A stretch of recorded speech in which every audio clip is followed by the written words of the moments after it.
Hello, beautiful souls, and welcome back to Magic in the Mind podcast, where spirituality and psychology intersect. It has been 83 days, 10 weeks, and 2.5 months since my last episode, and it is so nice to be back, and oh my gods, am I ready for this. This episode is just going to be about where I am. I know that one of my most recent episodes was a mental health update, and I really didn't want to do another episode just all about me so soon after that. But after some thinking and debating, I really feel like I need to let you all know a little bit about where I am before we just dive in. This isn't going to be a heavy episode, quite the opposite. It is just setting the stage for who I am now as a person, because things are different. I have a feeling that the vibe of this podcast is not going to be the same, and I couldn't start putting episodes back out there until I let you all know why that is. So let's get into what the hell happened. So basically, I hit the void.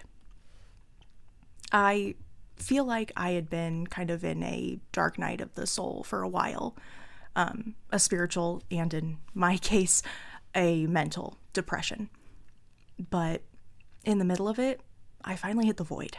And what I mean by the void, and this is my definition, not necessarily anyone else's, but everything fell away. I stopped fighting. I stopped pushing. I didn't feel inspired or motivated or scared or even sad. Everything just fell away.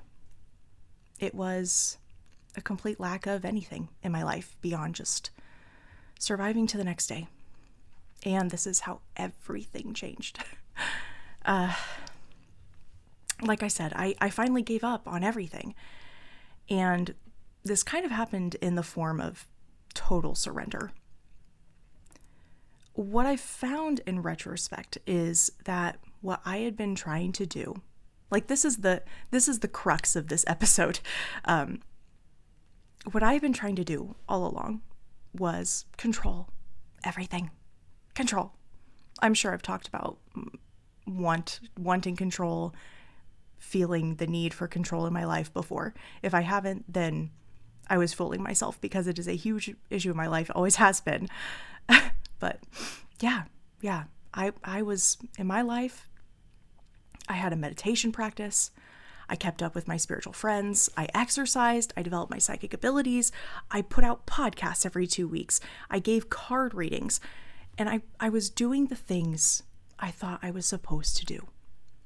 I was following my mind, informed by what other people think about me. Logically, realistically, kind of on their own, these things aren't bad things to do. They're not. They're great things. But I was doing it for the wrong reasons. I was doing the things.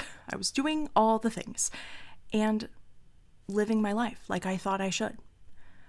But what I couldn't see at the time is that this was resistance. I wasn't going with the flow of the universe. I was resisting. I've explored the concept of resistance in a spiritual context for about 4 years now. And I saw it in plenty of places in my life and in the world, and I thought I understood it. But it wasn't until after this void that I saw how deeply embedded it was in my life. Once everything just completely crumbled and I had no routines, no expectations for my life, I finally saw things turn around. I had been resisting, and finally, without any choice involved, I was forced to surrender in a way I never had before. I feel like almost everything but the absolute essence of who I am has changed. I realized after this kind of shift, this huge shift, happened about the beginning of March, really not that long ago, but it's so dramatic, so different that I am, anyway, I knew I felt good, right? But all of a sudden, people started noticing that I am different. I couldn't go anywhere without people being almost shocked with the way I am showing up in the world. And this was with friends and family, but especially my spiritual community. And that's when I really started to question what the hell happened. Why? And when I did, I started to see that my energy, my essence, is still me, but it is expressed in a very different way. What this looks like is a lot. It's a lot. It is affected almost every aspect of my life. But one of the big things is I'm really starting to live by the things I've always believed, the things I've always truly resonated with, but could never quite embody, or really, really tried and struggled. So a few of those things, the ones that really came to me when I was just putting this episode together, one of the biggest ones was I learned to trust myself over everyone and everything else. Personal truth is a huge thing for me right now, and it probably will show up in a lot of podcasts going forward. You will hear this a lot. If you don't know a lot about personal truth, buckle up. You're going to learn. It's going to happen. I'm going to talk about it. Another thing that I'm starting to embody is releasing resistance and surrendering. Like I mentioned, everything. Didn't really try super hard to embody that. Just happened. And for that, I am very grateful. I don't know if I would have got here if the universe hadn't. You know what? I would have.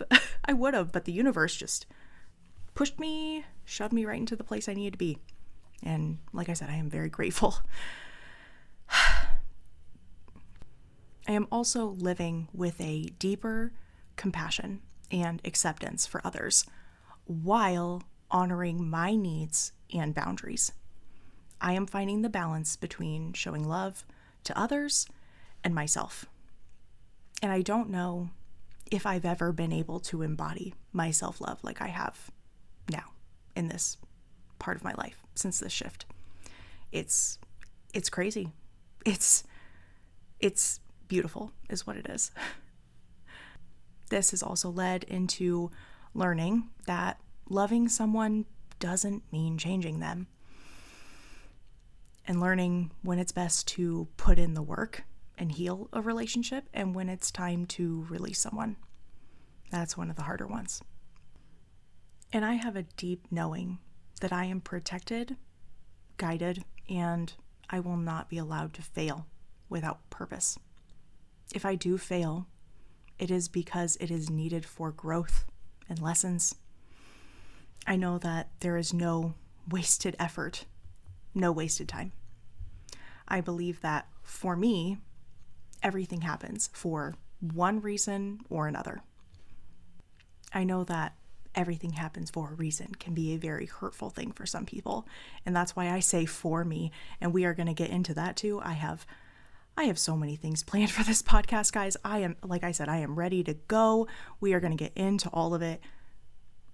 Don't worry. I am not saying that this applies to anybody in this universe besides me. That is something that I resonate with and that feels good to me. And if it doesn't feel good for you, then just fucking throw it out. Get rid of it. You don't need it. Another big thing with this change is I've been able to feel confident for probably the first time in my life. And I mean that. I, of course, have had times and situations where I felt confident in ways, but this is a new level of confidence. And it's not arrogance. It's a bit hard to explain, but I'm going to try. I know that I am not perfect. And I know that I have limits and weaknesses. But now I feel that the fact I'm able to be realistic about my abilities is a strength. I know where my limits are. And if I know where my limits are, then I know when I can rely on myself and when I need help or support. And I don't just see my weaknesses, I see my strengths too. But it's a very realistic view.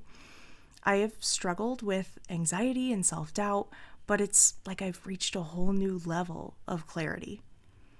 In the past, even in situations where I should have felt very confident, I would worry.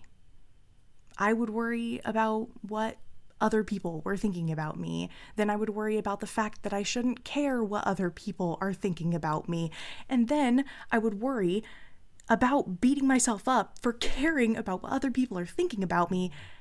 And this is an example of a spiral. But I don't spiral like I used to. I'm able to observe my thoughts without attaching to them and letting them get out of control. When difficult feelings come up for me, I do feel them much deeper and much stronger than I had before. And this was definitely scary at first because in the moment it feels like this is all I will ever feel, and it gets kind of overwhelming. But the truth is I'm actually feeling my emotions deeper so that I can release them. I've learned if I don't fight the feeling and I do the appropriate amount of releasing, it passes much quicker. I will often cry, or sometimes I take an evening or a few hours to just put my responsibilities aside and lay down or whatever I need to do. And things that I would usually spend days releasing, I am able to release in hours. It is very dependent on surrendering to what my emotional and energetic body needs at the time. And like I said, this big change really set in the beginning of March this year.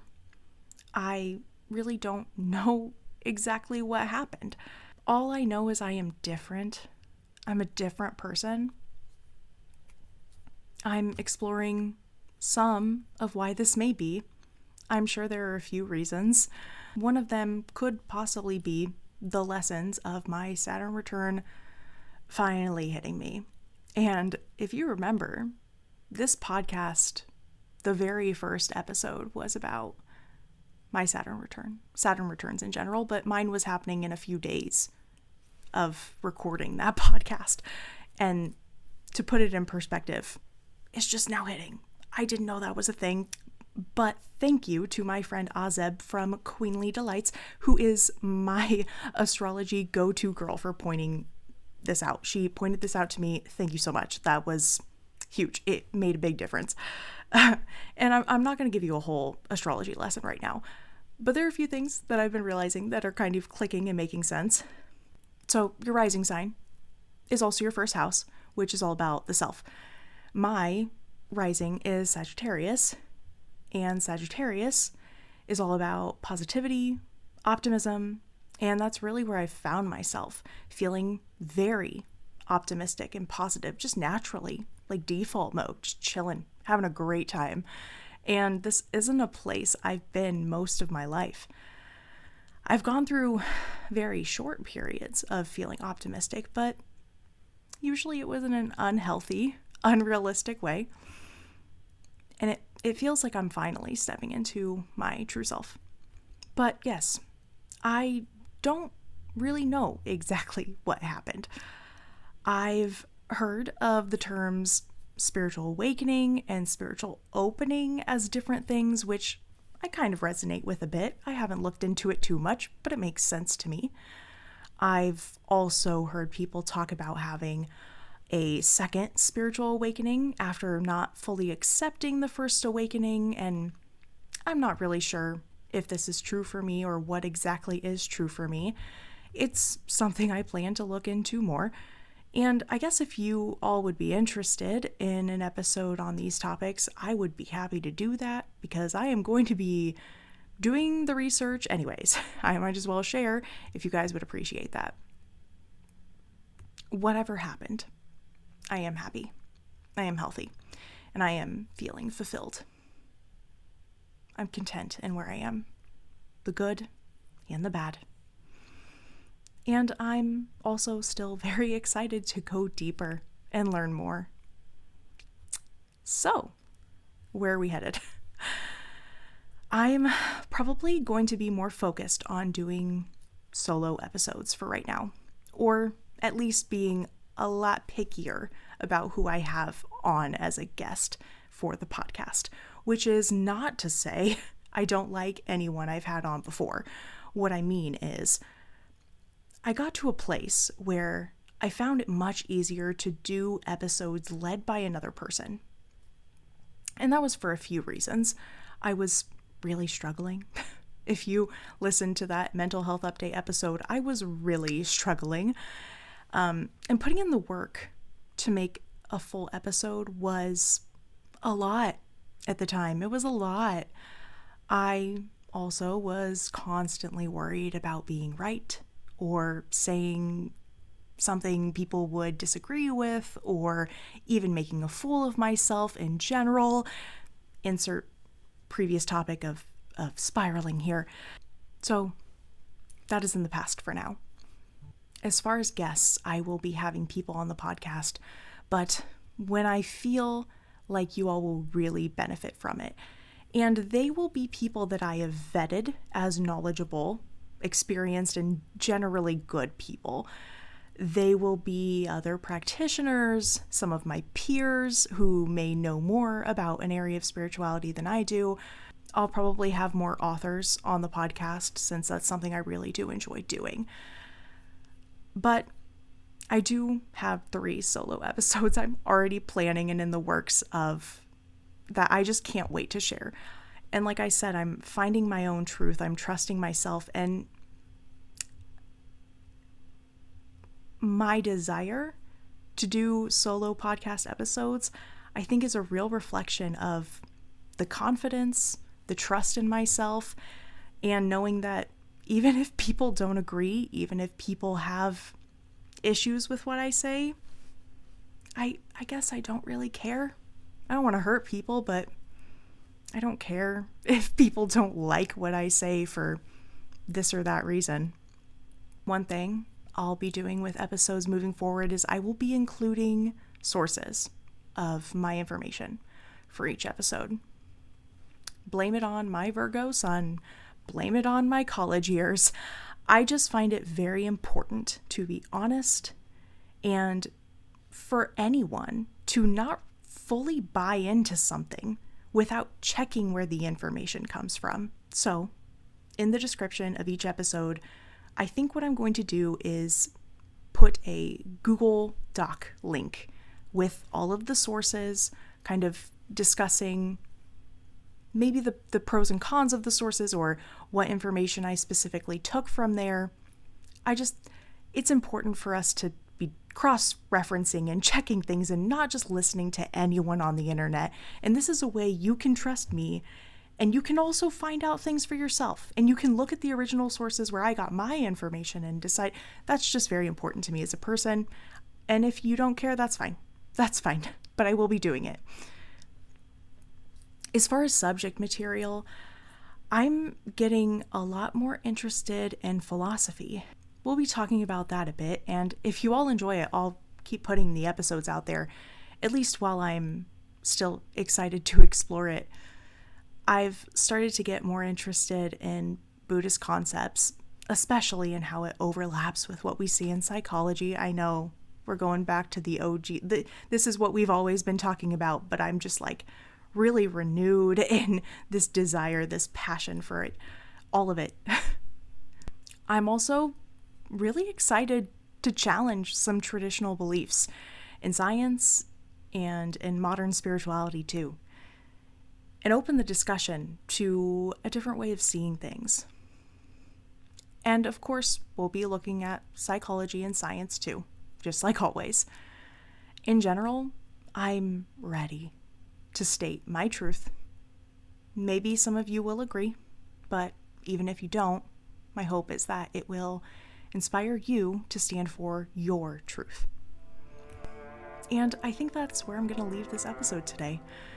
I'm already 15 hours deep into research for our next episode, which is actually going to be about the nature of reality. And I'm not sure if I'll be putting out episodes bi-weekly or weekly. I'm going to just go with the flow and do the best I can. I am also back on Instagram, where I post more about my life. I'm going to be hosting live sessions on Instagram pretty regularly, probably about weekly. I plan to do readings, card readings, energetic readings, and answering questions for free. So if that sounds like something you're interested in, be sure to check that out. There will be a link in the description of this podcast, no matter where you're listening to it. I'm also doing readings regularly, scheduled personal one-on-one readings. And if you'd like to look into having a reading with me, those are wild, by the way. I told you the shift, we've only scratched the surface. The readings are crazy. I surprise myself every single time. Anyways, if you're interested in a reading, you can go to my Instagram. Basically, my link tree is a good place to go. Anywhere you can find my email, just email there. DMs are fine, wherever. Thank you all for being on this journey with me. I can't wait to see where this goes. If you've been one of those people who's been by my side this whole time and you're listening to this, thank you so much. Seriously, every single one of you. It means the world to me. Remember, be well, be kind, and may your curiosity for this world never fade.